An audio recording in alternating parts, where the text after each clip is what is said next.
see how one of them spikes. Yeah, from that other one.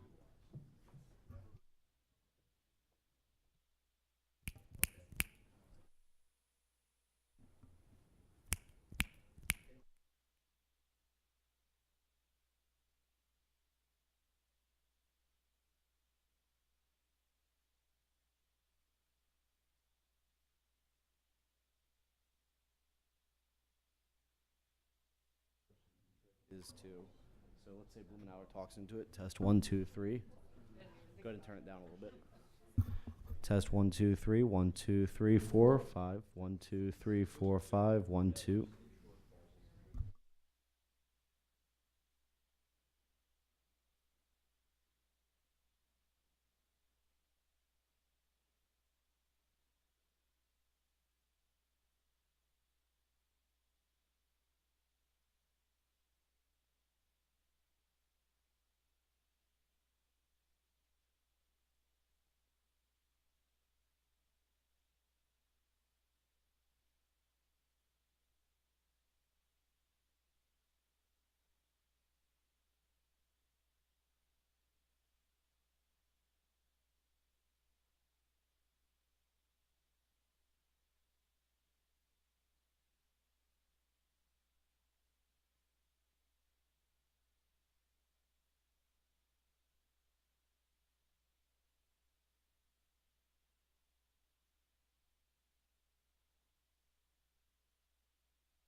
Good afternoon and welcome. Today, the Social Security Board of Trustees finally released this year's annual report on the financial health of Social Security. And we all know Social Security is in trouble, and the first step to solving a problem is to know what you're up against. So today we're going to hear from Social Security's Chief Actuary about the findings in this year's report, which was just released this morning. We all know how important Social Security is to the millions of Americans receiving benefits.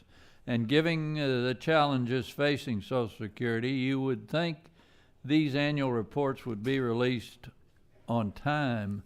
Unfortunately, that's not been the case. As you can see on the screens, for each year, and I guess we don't have them up, for each year of President Obama's administration, the trustees' report has never been released on time.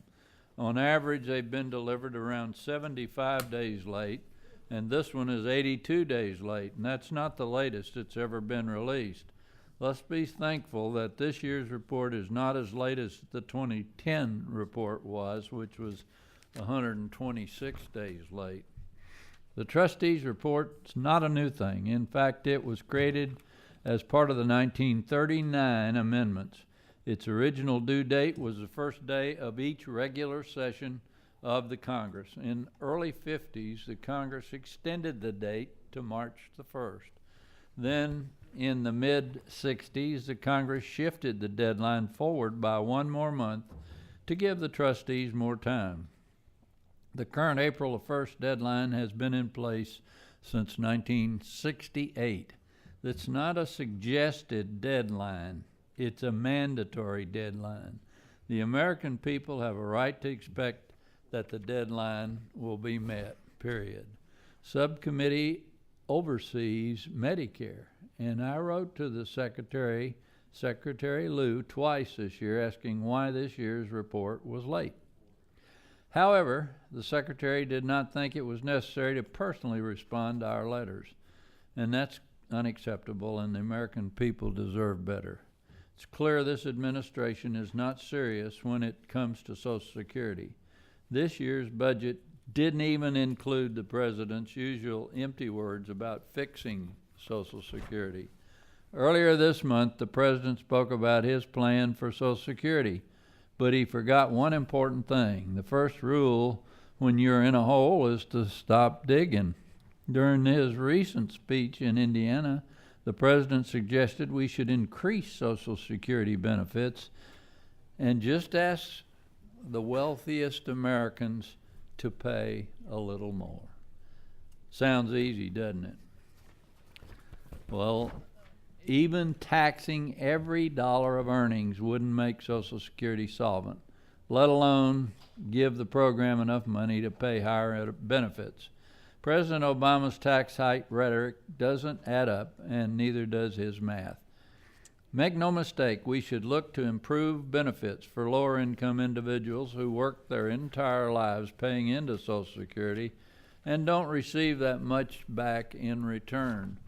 But we have to talk about this in the context of real Social Security reform that gets the program on a sound and sustainable financial footing. That means making sure that it's there for our children and our grandchildren, just like it's been there for seniors and individuals with disabilities today. Look, I've said this before and I'll say it again. The longer we wait, the tougher it will be to get Social Security fixed. So the sooner we act, the better. I thank our witness for being here today. Thank you so much. And given the latest update on Social Security's finances, I now recognize Mr. Becerra for his opening statement. Thank you, Mr. Chairman. Today's Social Security is strong, and it continues to be critically important to the American public. In fact, the need to expand and improve Social Security is growing because fewer and fewer workers in America today have traditional pensions to count on, and it is increasingly difficult for the majority of Americans to save adequately for retirement. In more than 80 years, Social Security, despite the worst recessions we've seen in this country since the Great Depression, and certainly the one in 2008 was the worst, But in those 80 years, Social Security has never failed to pay benefits in full and on time. So let's be clear. Social Security is not now and never will be broke. Social Security currently has $2.8 trillion, not million, not billion, $2.8 trillion surplus in its trust fund. That exists because of working Americans making contributions through their paychecks to the trust fund. Even without the trust fund, Social Security's incoming payroll contributions from American workers would still cover about 3/4 of the benefits Americans have earned and expect to receive. But no one wants to get 3/4 of what they expect. And that shortfall coming in the next decades is a challenge, one we need to address. But let's be wary of scare tactics that make it seem like Social Security is broken or broke, and that our only choice is therefore to cut Americans' benefits. Remember, last year we heard the claims that Social Security would have to cut benefits for disabled workers by 20%. But many of us on the Democratic side fought hard to prevent that kind of a cut and showed that Social Security had the funds to pay the benefits those Americans who earned those benefits were entitled to. So remember, Social Security has never added one dime to the debt or the deficit. And you can see from this chart, in the 80 years of Social Security, more than 80 years, how much we've collected from American workers and how much we've paid out to those who are beneficiaries. And you can see how we make up that $2.8 trillion surplus.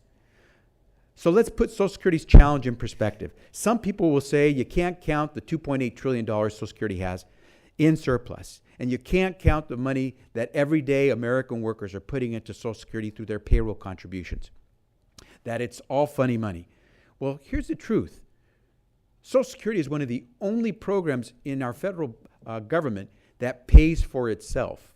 And let's take a look at one very important program of the federal government, the defense budget, and all our military activities to protect the American people. We would all agree that that is something we must do. This year, our federal deficit, in part, is due to our military spending. About $114 billion of our federal budget right now is added to the national deficits and debt. And since the last time we had a balanced budget in the fiscal year 2000, we have added about $2.3 trillion in deficit spending for the military to our debt. By contrast, in those same 15, 16 years, what has Social Security done? Well, in that same time, Social Security surplus went from $1 trillion in fiscal year 2000 to the $2.8 trillion of today. So not only did Social Security not add one single penny to the national deficits over those 16 years, not only did it not add a penny to the national debt over those 16 years, but it actually increased the size of its surplus in the trust fund by $1.8 trillion. That is why Social Security is on such secure footing, because American workers contribute to it separately, and it is there for them for their benefits into the future. Moving forward into the future, if someone wants to play the crystal ball game of forecasting what we'll spend on Social Security or the military or anything else, then Social Security with its independent source of funding from Americans' paycheck contributions is in far better shape than any other segment of the federal government. We should not forget that. Social Security has an 80-year track record, as I said, of paying benefits on time and in full. Its future, we must work on to make sure it's as solid as always. And I'll put my hat and my bet on Social Security over any other program, private or public, any time of the day. So, Mr. Chairman, we know that Social Security will face challenges in the future, but let's not manufacture crises. Let's make sure we move forward, and let's take care of the real immediate crises that Social Security does face, and that is a funding shortfall that has seen its budget cut by 10% since 2010, while it's seeing a 15 million increase in the number of beneficiaries from the 45 million it had 6 years ago. That's the real problem, is underfunding the ability of Social Security to provide good service to the American public. So, Mr. Chairman, I'm glad that Mr. Goss is here. Look forward to his testimony, and let's make sure that we're all working to make Social Security sound and secure for the next generations of Americans who can rely on it as well. I yield back. Thank you. As is customary, any member is welcome to submit a statement for the hearing record. And before we move to our testimony today, I want to remind our witness to please limit your statement to 5 minutes. However, without objection, all the written testimony will be made a part of the hearing record. We have one witness today. Seated at the table is Stephen Goss, Chief Actuary, Social Security Administration. Please proceed. Thank you very much, Chairman Johnson, Mr. Becerra, members of the committee, for the opportunity to come and talk to you about this, the 76th consecutive annual report from the Board of Trustees about the finances of this program. Closer, sorry. Okay. The statements by the chairman and the ranking member have already done a great job talking about what this program is, the 60 million people that it is currently serving. That's 1 in 6 Americans are receiving a benefit from this program. 49 million of them from the old age and survivors insurance, 11 million of them from the disability insurance. In 2015, the program paid out $866 billion in benefits to Americans, 743 billion of that to the OESI side and 143 billion on the DI side. The asset reserves, as mentioned, are at $2.81 trillion now for the combined OESI and DI trust funds. That's an increase of $23 billion over what they had been at the beginning of the year 2015. Those asset reserves now stand at fully 3 times the annual cost of the program, which is actually above what has oftentimes been thought to be sort of a contingency reserve level of at least 1 year's worth. So Social Security in the near term is in good shape at the moment. Based on intermediate assumptions, let me share with you in the trustees report, and I apologize that you have not had more time before this hearing to get to look at this carefully, but where we had a 2.68% of payroll 75-year long-term deficit, and last year's trustees report we have a 2.66% of payroll deficit in this year's trustees report. That's a little bit better. It's a little bit more better than it sounds, because just by the passage of time, change in the valuation year to 1 year later, we would have expected the 2.68 to rise to 2.74% of payroll deficit, but in fact it declined a little bit for a number of reasons that we can go into. The Bipartisan Budget Act that you all participated in making happen, all who pay attention to Social Security are much appreciative of that, was really a big reason why the disability insurance program has been extended. It's been extended wonderfully by 6 years, we estimate, as a result of the enactment of that act. And in fact, you see in this report, we estimate that the reserve depletion date will be extended an additional year on the basis of what's happening in the economy and other aspects of Social Security. In fact, I'm happy to say that on the disability insurance side, the number of applications for disability has continued to decline, as it has since 2010. It's declined more than we had expected, and that is one of the components that has contributed towards our having 1 extra year beyond 22 that we reported to Speaker Boehner back in November. And so that's a very, very positive sign. And I would also want to report to you all, this is not included in the trustees report, obviously, but even more recent developments are that our applications for Social Security disability benefits have continued to be lower than we had expected. So we hope a year from now to have more good news for you. Beginning in 2020, however, we are expecting the projected OESDI annual cost to exceed its total current income, which will mean at that point in time that our nominal dollar, our total dollar amount of asset reserves in the trust fund will start to decline. And we are projecting on a combined basis, the old age survivors insurance and disability insurance program will deplete their reserves in 2034. That's the same year that was estimated last year. So the changes are not dramatic, the improvement is not dramatic, but it's always good to have some improvement. Over the last 20 years, that reserve depletion date for the combined OESI and DI funds has ranged between 2029 and 2042. We're at 2034 now, and that really speaks to the variability that can occur in the economy and the implications for what the trust funds are and how long they will sustain us to be able to pay the full scheduled benefits on a timely basis in the absence of action by you all and the President in changing the law. In 2034, as I think Mr. Becerra already indicated, we're projecting now that if the reserves were allowed to deplete, we'd still have 79 cents of revenue coming in for every $1 of scheduled benefits, but that will decline to about 74% by 2090. So action clearly is going to be needed. As described in the actuarial opinion, and as you all have stated and will understand, should we reach a point of reserve depletion without congressional action, we simply will not be able to pay the full scheduled benefits on a timely basis. We've never reached that point before, and we have, maybe I shouldn't say this, we have absolute confidence that you all will not allow that to happen. After reserve depletion, if the continuing income for disability, if we were to reach reserve depletion in 2023, we would still have 89 cents for every dollar coming in of continuing income in 2023 for the disability insurance program, and that would change to 82 cents for every dollar of scheduled benefits by the time we got out to 2090 for DI.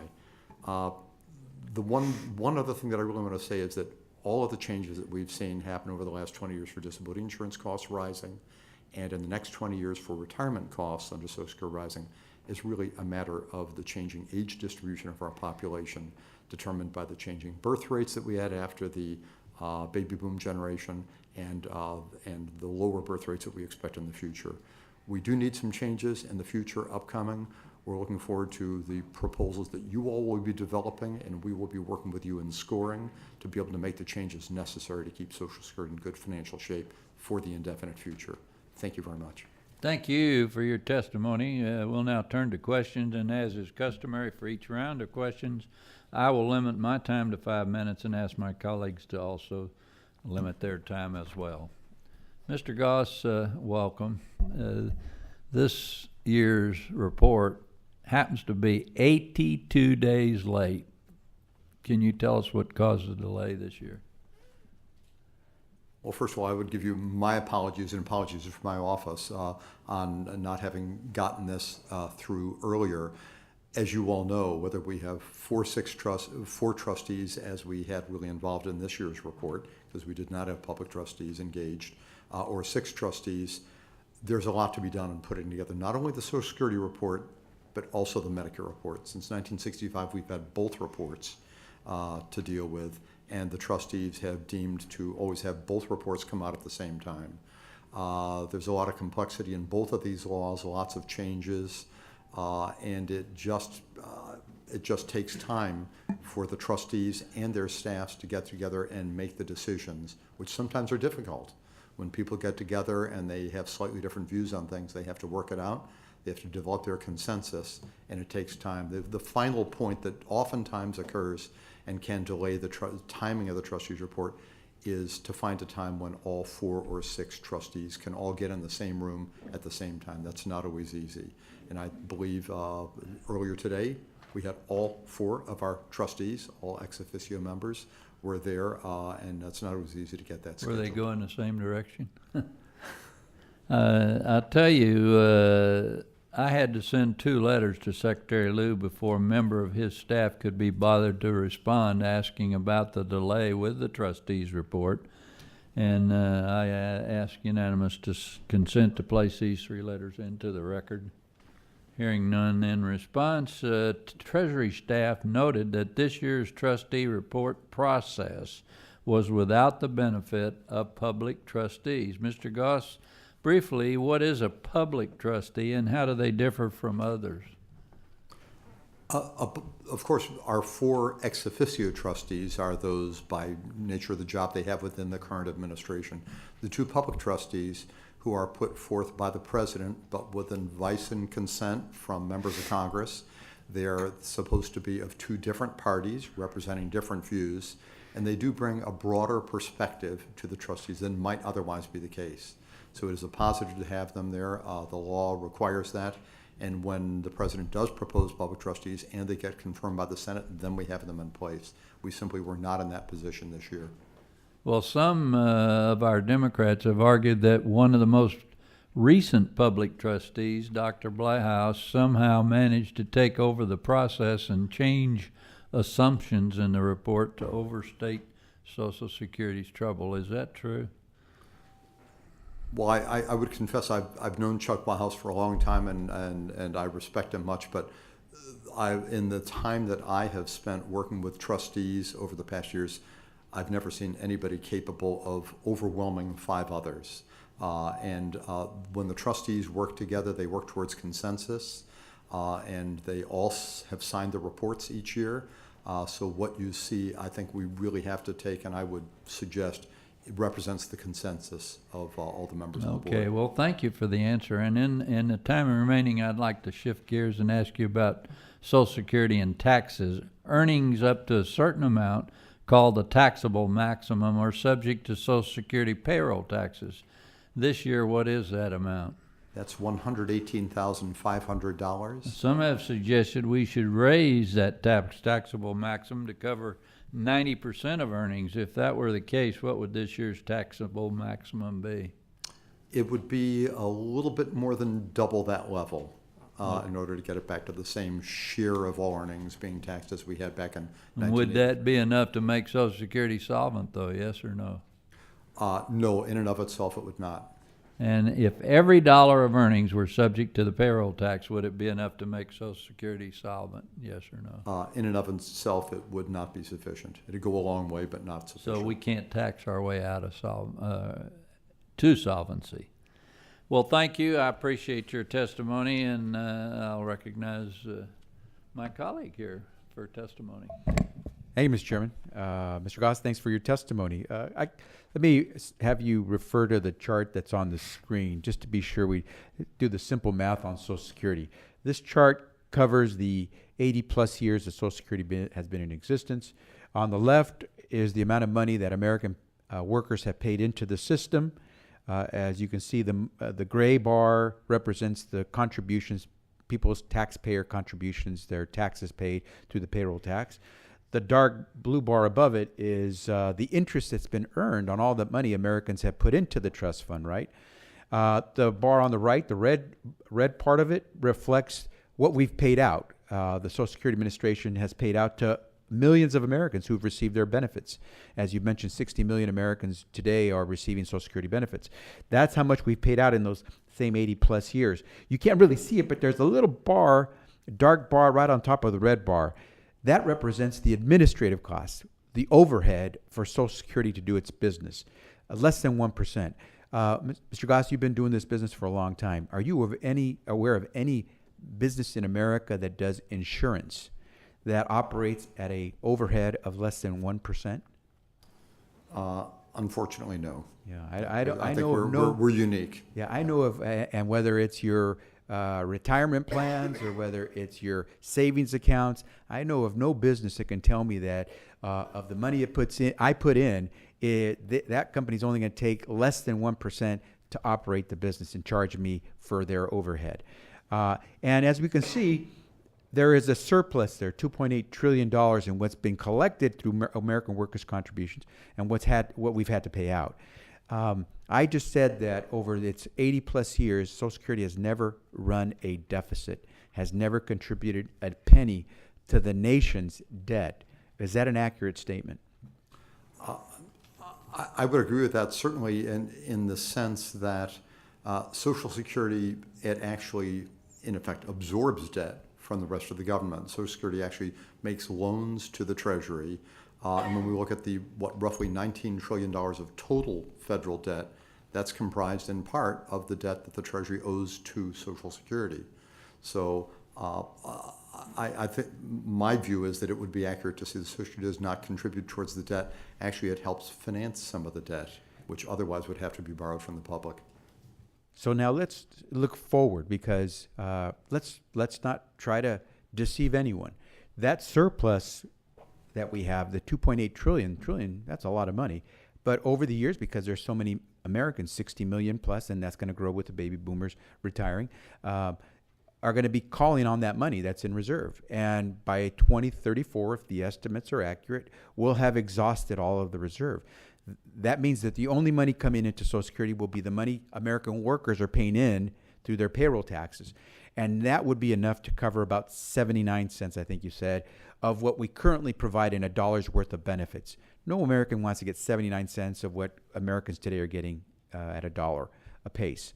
And so clearly we want to do something. And so we've got the next 20 years or so to resolve that on a bipartisan basis. But let me ask you to compare, because you work with Social Security. American taxpayers are paying into the Social Security system through their payroll taxes, contributing to the payroll, to the trust fund. The rest of the federal budget doesn't operate that way, or most of it doesn't operate that way. And I mentioned, for example, that we have a deficit right now in our federal operating budget. About $114 billion of that operating deficit, or that deficit that comes from our operating budget, is attributable to what we're spending today, this year, on the military. And if you take a look at what we spent in the last 15 years, as I mentioned, since the last time we had a balanced budget in the federal government, we have added about $2.3 trillion in deficit to that national debt as a result of what we've spent on the military. Now, I don't think anyone here is going to say, oh, let's not spend that money on our troops. But we have to recognize we're deficit spending. In that same time, we've never added to the deficits of the country through Social Security. And so as we start to talk about long-term projections about where we're going, isn't it important to know if you have a source of funding for the program that you consider vital, whether it's national defense or Social Security? I pose that as a question. Yeah. I would absolutely agree. The difficulty with this is, and of course, there are budget scoring conventions, and I address that a little bit in the actual opinion of the trustees report, and different ways of looking at things. But as far as Social Security is concerned, the OESI and DI trust funds and one of the hospital insurance trust funds of Medicare really do stand different from other programs. As Mr. Becerra has indicated, they are really not allowed to borrow in any meaningful sense. So we are always in a position of having a positive accumulated balance from the start of time. So let me ask you one last question. In the last 6 years, has your operation been impacted by the cuts to the Social Security budget, the operating budget for Social Security? Have you been impacted? Well, Social Security as a whole certainly has, and certainly in our office, we've gone through hiring freezes and restrictions on ability to hire the number of people we would like to have to be able to serve you in every way that we possibly can. So certainly there are issues. Thank you very much. Yield back, Mr. Chairman. Thank you. The time of the gentleman has expired. Mr. Renacci, you're recognized. Thank you, Mr. Chairman, for holding this important hearing to discuss the 2016 Social Security Trustee Report and discuss the challenges facing this program that plays such a vital role in the retirement income of so many Americans. Like many of my colleagues, I often hear from my constituents in district talking about the need to preserve Social Security and ensure that it remains a reliable source of income for retirees. Also, as a father of three, I believe that we have a responsibility to leave our children and grandchildren with a country that's financially stronger than the country that we inherited. Unfortunately, though, Washington too often chooses to kick the can down the road, calls things surpluses when they are truly liabilities, and fails to address the long-term challenges that face our country. As you can see from the slide that is shown on the screen, over the next 75 years, Social Security unfunded liability is equal to $11.4 trillion. That is a $700 billion increase from last year's report. This dollar amount represents the present value of the shortfall in the amount of revenue that the trust fund will collect compared to what the trust fund owes to Social Security beneficiaries. That is not a surplus, that's an unfunded liability. Unfortunately, the outlook continues to get worse as Washington delays addressing the problem. In fact, since 2009, the 75-year shortfall has more than doubled from $5.3 trillion to currently $11.4 trillion today. This is a serious problem that will require difficult decisions to be made.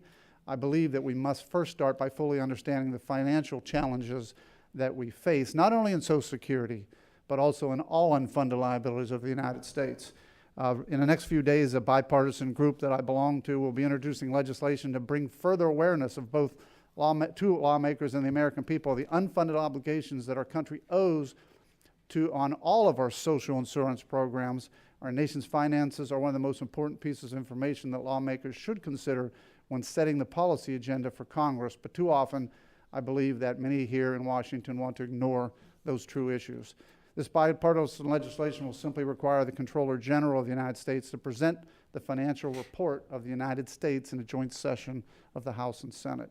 This will be held 45 days after issuance of an audited financial report to ensure that lawmakers receive the information in an accurate and timely manner. You see, we can't just look at Social Security, we have to look at everything, and I think that's important. Mr. Gross, you heard a couple words. One of them was unfunded liability. Can you explain the definition of unfunded liability? Thank you very much for the opportunity. Actually, yes. In the liabilities that you described, we actually refer to, per the Federal Accounting Standards Advisory Board, as unfunded obligations. And the distinction there really is important. A liability is where you have a legal contractual basis for having to pay for something in the future. In the case of Social Security benefits, there is an obligation to pay scheduled benefits in the future, but there is a limitation. We can only pay what we have money to pay. So those amounts of future benefits are really referred to as obligations, and the unfunded portion of scheduled benefit future costs we refer to as unfunded obligations. Just one small thing on that, we did have 10.7 trillion was our estimated unfunded obligations through 75 years in the 2015 trustees report. Just by the simple passage of time, when we start with 2016 for the then next 75 years, that number would have gone up from 10.7 to 11.2 trillion. That's mainly because we're calculating these unfunded obligations on a present value discounted basis. When we move from 2015 to 2016, it basically just increases the amount by the interest rate for 1 year. So we would have gone to 11.2. As it happens, changes that were made in the experience and the assumptions other than the interest rate assumption in this report would have taken it from 11.2 down to 10.5 trillion, which is actually lower than we had last year.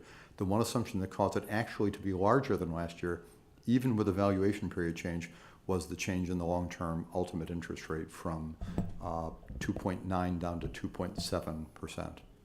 And I appreciate that. I do understand when you're doing calculations, you take assumptions, and I could take assumptions, you could take assumptions. But basically, you show an unfunded obligation, as you call it, unfunded liability or report is coming out of this report. So we can't keep talking about Social Security surpluses when the report issued today reflects a growing unfunded obligation. I'll use your word. I believe that we have a responsibility to take the information that we have received today, work to find a way to appropriately address the sustainability of Social Security so our children and grandchildren do not need to make even more difficult choices in the future in order to maintain the program. Mr. Chairman, I yield back. Thank you. Mr. Rice, you're recognized. Thank you, Mr. Chairman. Everybody agrees that could you put the slide back up with the surplus that we have right now? Everybody agrees that surplus is over time will expire unless we do something. Is that correct, sir? Absolutely. These are our projections. No question. The surplus, that is the accumulated amount of reserves we have. We are using them up. And those reserves will be gone in what year? Our current estimate is that, assuming we look on a combined basis for the two trust funds, 2034. And that is not long-term solvency, is it? 2034 is 17 years away. Exactly. And many, many people who are currently even already retired or certainly approaching retirement, that it will have a dramatic effect on their retirement income, correct? If we do not collectively make changes in law to avert that. How would you define long-term solvency? How long do you think we should be planning in advance for expiration of these reserves? What would be a comfortable margin for you? That's a really good question. The nature of the way the program has been financed virtually from the beginning is a pay-as-you-go current cost finance system, not an advance funded system. Generally, what the trustees and past advisory councils over decades have said is have a contingency reserve throughout equal to at least 1 year's worth of outgoing. So you don't look for something that'll be maintained for 75 years or 50 years. Those aren't objectives for you. Oh, no, we really do, because of the three things that are required by the Congress for the trustees to report on, one of them is the actuarial status of the program. That's been interpreted most recently and generally as being a 75-year outlook to make sure that we are indeed solvent, that we're able to pay all scheduled benefits on time and in full throughout that 75-year And right period. now, you're saying we're solvent for the next 17 years, but we're not solvent after that. We are not achieving full solvency, absolutely, Okay. over the 75-year period. And, We need help. the problem is this demographic wave that we face, correct? Exactly. When will that wave recede? It's not forever. It's not eternal. When do you have any projections on that, when that wave will recede?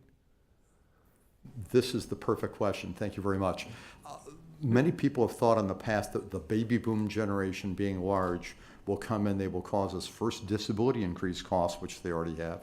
Now they're moving into retirement, they'll cause us increased costs in retirement. One might think that they will move through and go away and not be causing us increased costs. Actually, that is not the case.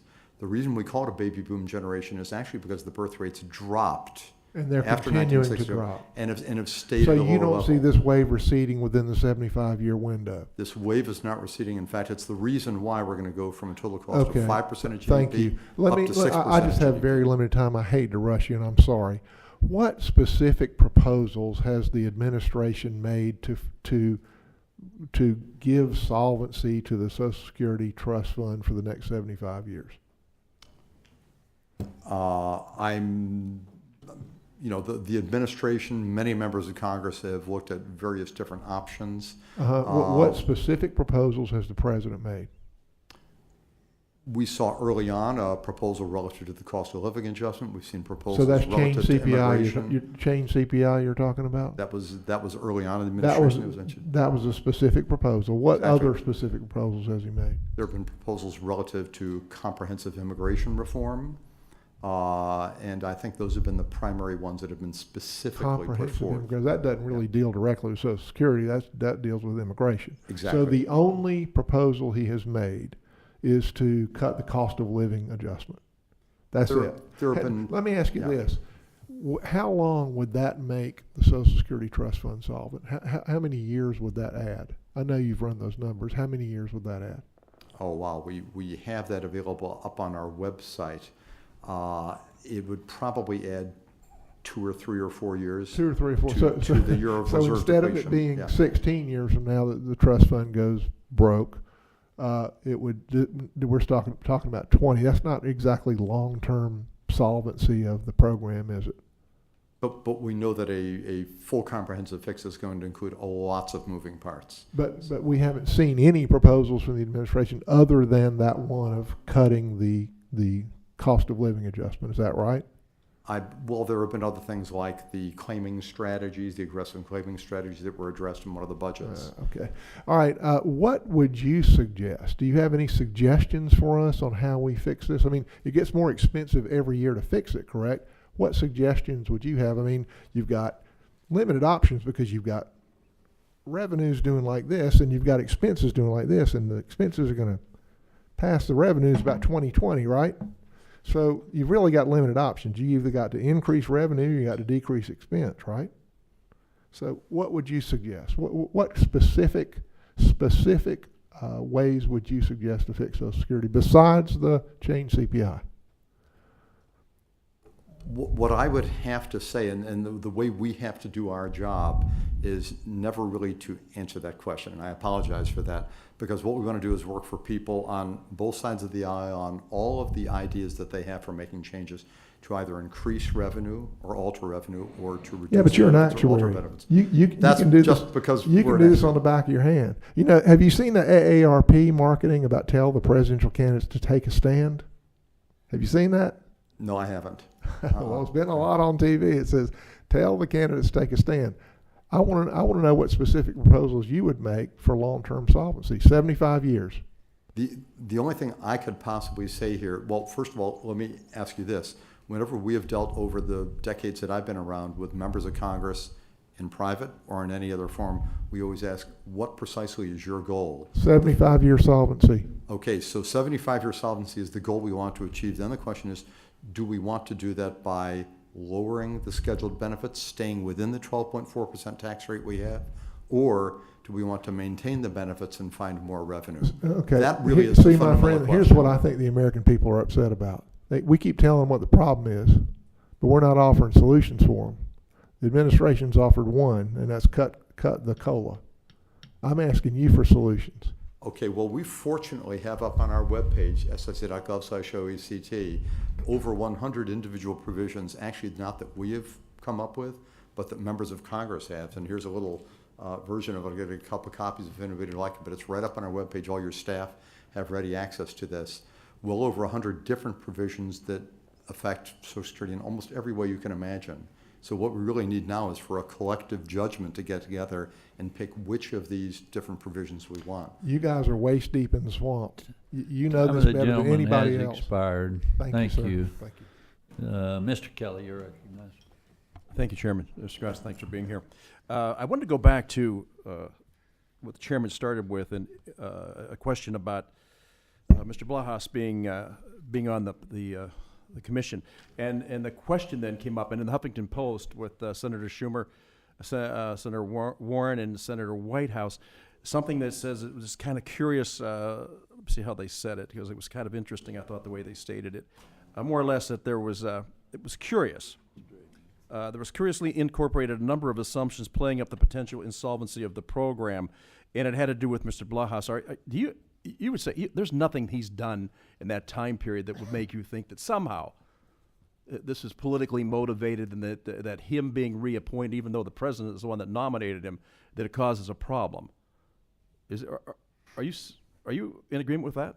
That Mr. Blajas is not a problem? You haven't seen anything that he's done that's curious that could have influenced the outcomes?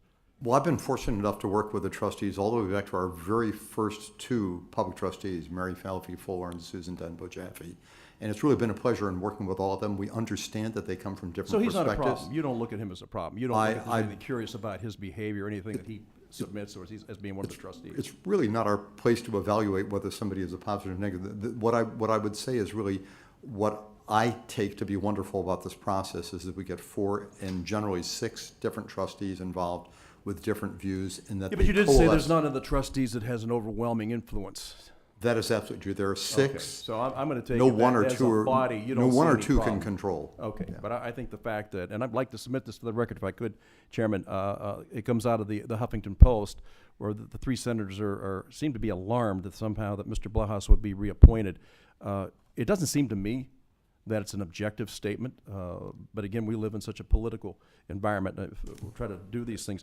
All of the things that we talked about, and I'm just trying to think, I come from the private sector, and usually deadlines actually mean something. And there's a penalty if you don't reach the deadline, and this is established pretty much as that is the end line, that is the end time. Why so late? Well, again, as mentioned earlier, my office is not in complete control, obviously, of developing these reports. We really are doing our work for the Board of Trustees. And the Board of Trustees, the 4 ex officio members of the But the President's purpose, the administration. whole purpose of the report, though, is that we can get an early indication of where we're going with this. And if you have to make a correction, I think anything in life, the earlier you learn about something, the better to respond to it. You can change the direction of something, or you can be aware of something and start to move in a different direction so it doesn't actually crash on you. I'm just trying to understand, and the chairman spoke about this very clearly. So, but the number of days, I mean, 118 days, 112 days, 82 days, 60 days, 128 days, that seems to be way beyond the pale. But somebody would say, listen, I know you missed the deadline, but you only missed it by a couple hours maybe, or a couple days. But when we go into months of not being able to get that information, what would cause that to happen? Again, it's just the process of developing consensus. Well, no, among- I get that. So it's a collaborative effort, Yeah. I guess. Yeah. I'm just trying to understand how in the world you would fix something. We look at these things; they seem to be pretty self-evident to me, and I look at this a little bit differently than some of the other folks. I know where the actual revenue comes from. This comes out of people who are working. They're called wage taxes. Yeah. So all the revenue we collect comes out of working people, and we've seen a very low labor rate participation rate. So we have fewer people working, which would mean there's fewer funds going in. I know we could play around with the numbers of what people are being paid and what the percentage would be, but it's capped at a certain level. This program that we say is solvent, we don't have to worry about it. In over 80 years, we've built some type of a surplus. It's a paper surplus. You don't really have a sense, at least I don't, that there is some stability in this program, that we can go forward knowing this is going to be okay. You're an actuary, and I know what actuaries do, and I don't care what line of business it is. You're calling out things that you see on the horizon, and it's kind of sending out warning flags of, look, we're not going to be able to sustain this type of a program if we don't do something dramatic soon. Well, there are really two little aspects of this. One is the 2.8 trillion that we have now. Those really are, it is required by law that any reserves that Social Security have be invested in interest-bearing securities backed by the full faith and credit of the United States government, which is probably as secure as it gets anywhere. So I would suggest that 2.8 trillion we should really say we can absolutely count on. Is Social Security fully funded for the long term? It is not at this point. As mentioned before, we have currently an estimated $11.4 trillion of unfunded obligation, which, by the way, is actually a smaller percentage of GDP over the next 75 years than the value that we had in the last report. It's 0.89% of the GDP over the same 75-year period. Last year, it was 0.91% of GDP over the 75-year period.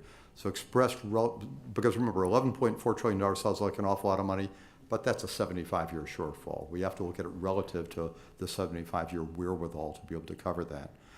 Do we have a shortfall? Yes, we do need to, one way or the other, come up with a way to either increase revenue on the order of a third or reduce the scheduled benefits on the order of 1/4 relative to what we have in current law by the time we get to 2034. And again, we are incredibly eager, myself and others from my office and the Social Security Administration, to work with you all and your wonderful staffs on getting there. And I appreciate it, because we're all in this for the same reason. But really, in long term, there's only two things you can look at when you indulge in deficit spending for too long a period of time. There's no bright light at the end of the tunnel, other than maybe a freight train coming at you. You're either able to decrease your spending or increase your revenue. One or the other, combination of both would be great. But we got to get people back to work in an economy that's actually steamrolling along and not growing at below 1% and thinking that somehow things are going to get better if we just wait long enough. Thanks so much for being here. But I do want to stay in touch with you, because this is a great concern for every single American. Yep, the gentleman's time has expired. Mr. Smith, you're recognized. Thank you, Mr. Chairman, and thank you, Mr. Goss, for your presence here today. I think it's important to note that the longer we wait to make changes, the more difficult it will get. But just to clarify, you just said that Social Security is not fully funded, and yet we heard earlier, and there was a graph up there that suggests that there's a surplus. I mean, that to me doesn't level. Would you characterize that as a surplus?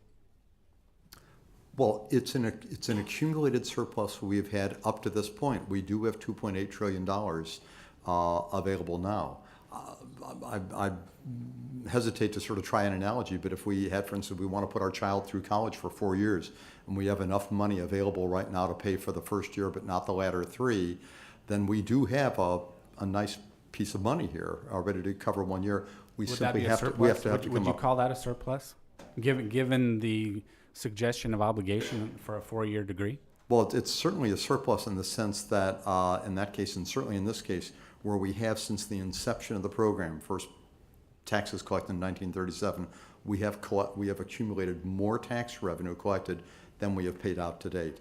And again, looking at it from the point of view as a current cost finance or a pay-as-you-go system, which it is, in that sense, we have a surplus. Our real challenge But is in the future. perhaps a better approach would be to suggest that it's not fully funded, as I heard from you. To say that guess- it's not fully advance funded over the long term. There's no question about Correct. that. Okay. Yeah. Now, is there any way to quantify perhaps that delaying a decision, that the cost of delay is X? I mean, have you sorted that out? Is there a way to really quantify that? Because when I talk to especially younger folks who are paying in to Social Security, and when we tell them that those dollars won't be there long term if no changes are made, is there any way to quantify that? Well, what I would suggest is that we do know that looking on a combined OESI and DI trust fund basis, we have about, we can pay about 79 cents in the dollar, ultimately about 74 cents.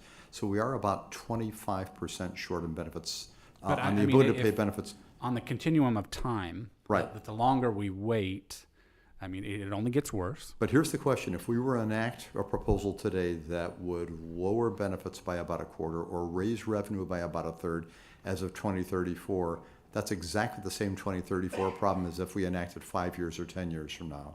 the real difference in taking longer to consolidate onto the decision that you all will make about how we ought to change things is that if we wait longer, we'll probably limit the options we have available. We'll give people less advance warning, and we may be able to phase in changes less gradually. The beauty of the 1983 Social Security amendments, which was the one that raised our normal retirement age, it didn't start to raise it until 17 years later. It's wonderful to give the American people that kind of advance warning. So that's why I think everybody's been encouraging you all to give us legislation sooner rather than later. Sure, and I can appreciate that.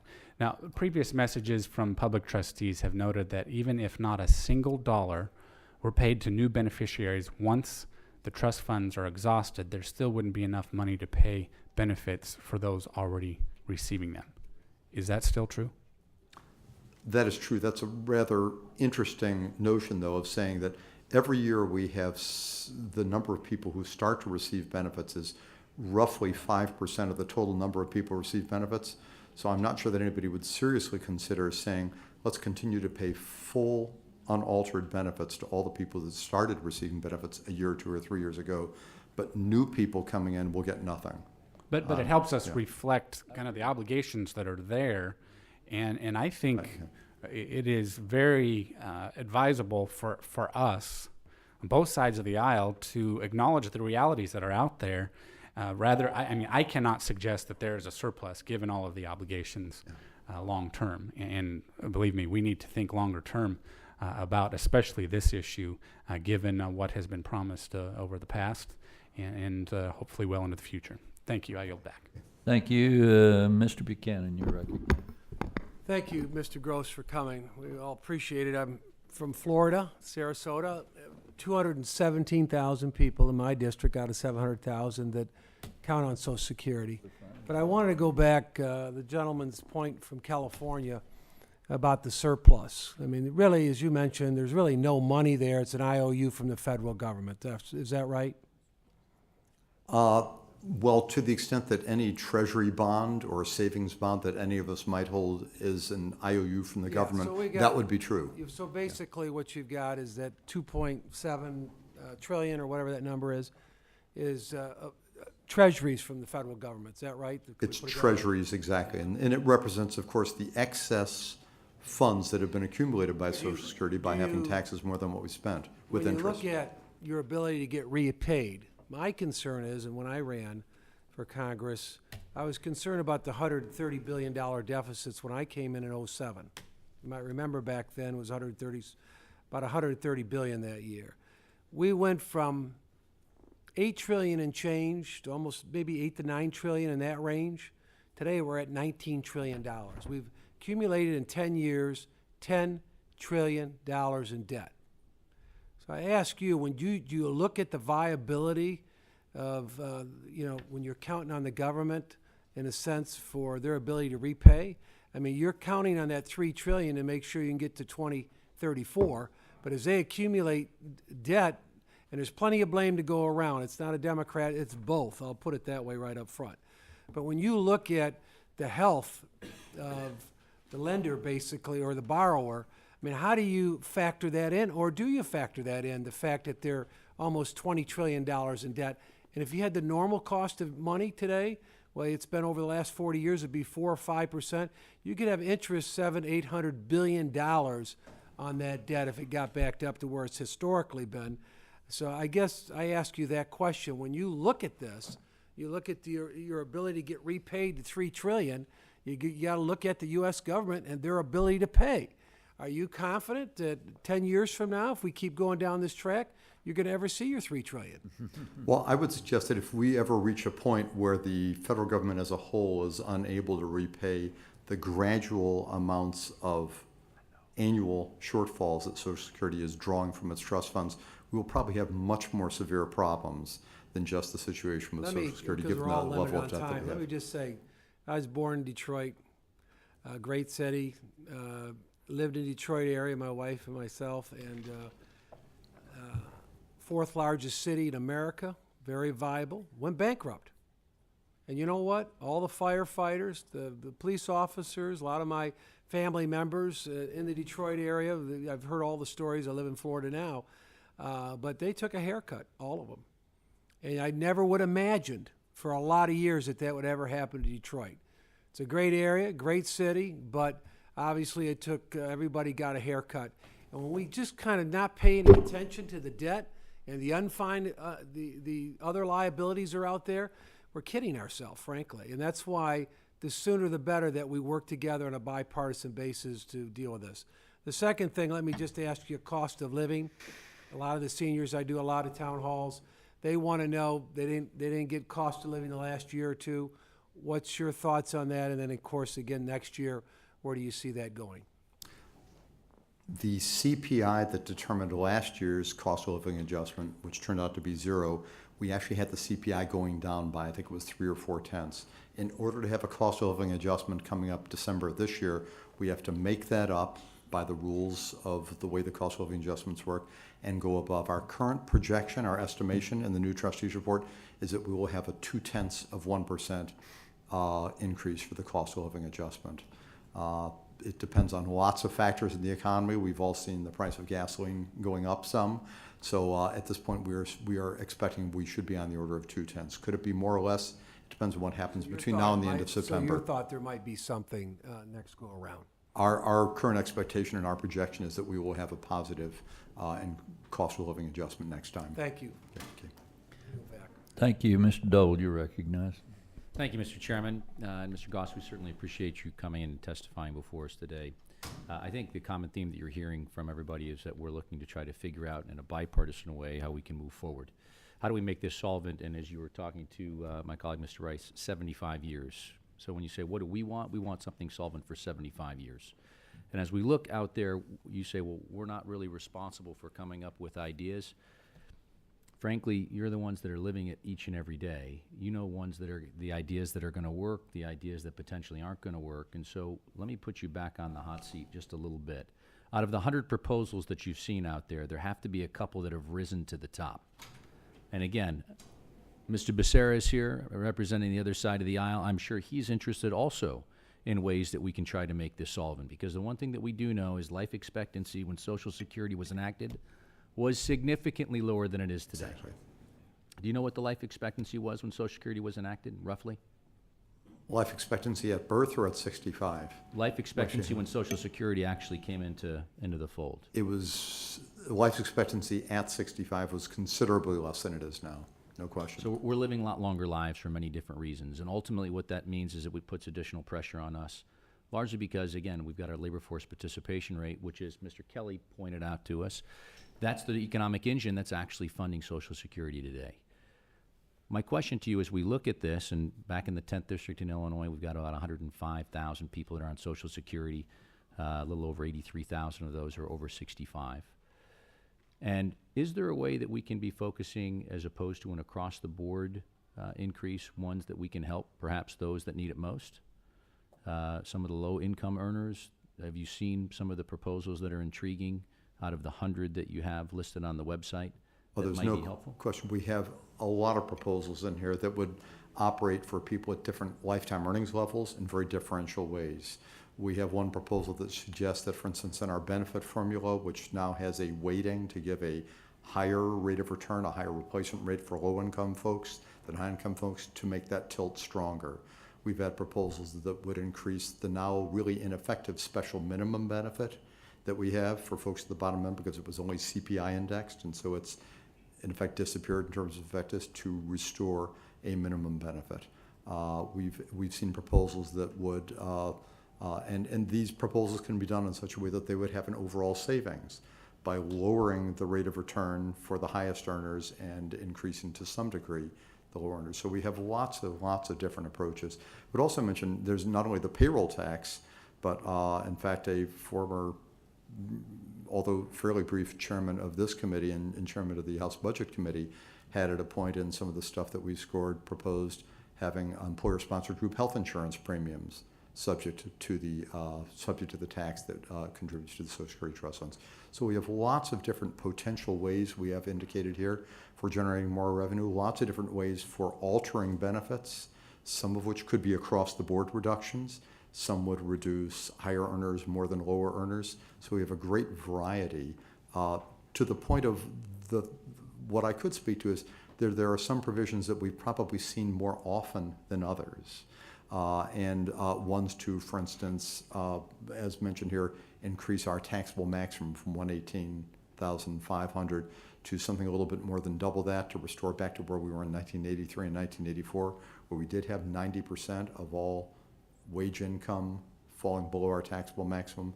The changing distribution of earnings in our economy has really altered that. We're only about 83%. That would make a contribution. Many people have looked at the retirement age that we have increased from 65 up to 67. By 2022, we'll be at 67 for the full retirement age at which you can get the full and reduced benefit. Some have suggested indexing it after we get to that point. One commission, if I may just mention very briefly, I believe it was the Simpson-Bowles Commission, actually suggested indexing the retirement age, but doing it in such a way that long career low earners would not be subject to the full and possibly not any of the increase in the retirement age. So there's an incredible variety of possibilities here that we hope we can work with you all in considering. Mr. Goss, you mentioned before in terms of raising that age from it's going to 67 in 2022.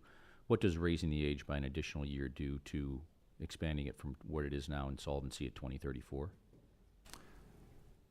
For 2034, it would really do very little, because we'd be only talking about affecting people who attain age 62 after the year 22, to affect them by having some lower level of benefit or asking them to wait another couple of months or a year to start receiving their benefits. The cumulative effect through 2034 would be very small, which really speaks to the notion that we really need to have a whole market basket of different possible changes put together for the next comprehensive reform. Mr. Goss, we certainly look forward to working with you in a bipartisan way, because we know that the longer we wait, the fewer options that we have, and Exactly. we need to talk about solvency, because we have too many people that are relying on Social Security for a vast majority of their income in retirement. Thank you. Yield back to you. I want to thank all the members who are here, including my Democrat cohort. And, Social Security faces serious challenges and needs serious solutions, not empty words and plans that just don't add up.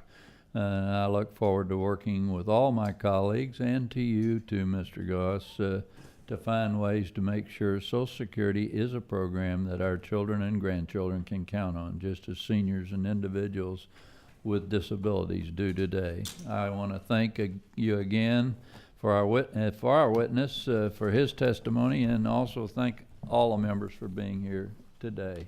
God bless you all. With that, the subcommittee stands adjourned.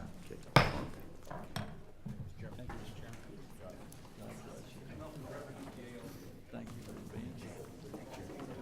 Please be in touch. Oh, thank you. You're nobody without a cane. And sometimes the cane puts you in. You didn't go out. There's staff.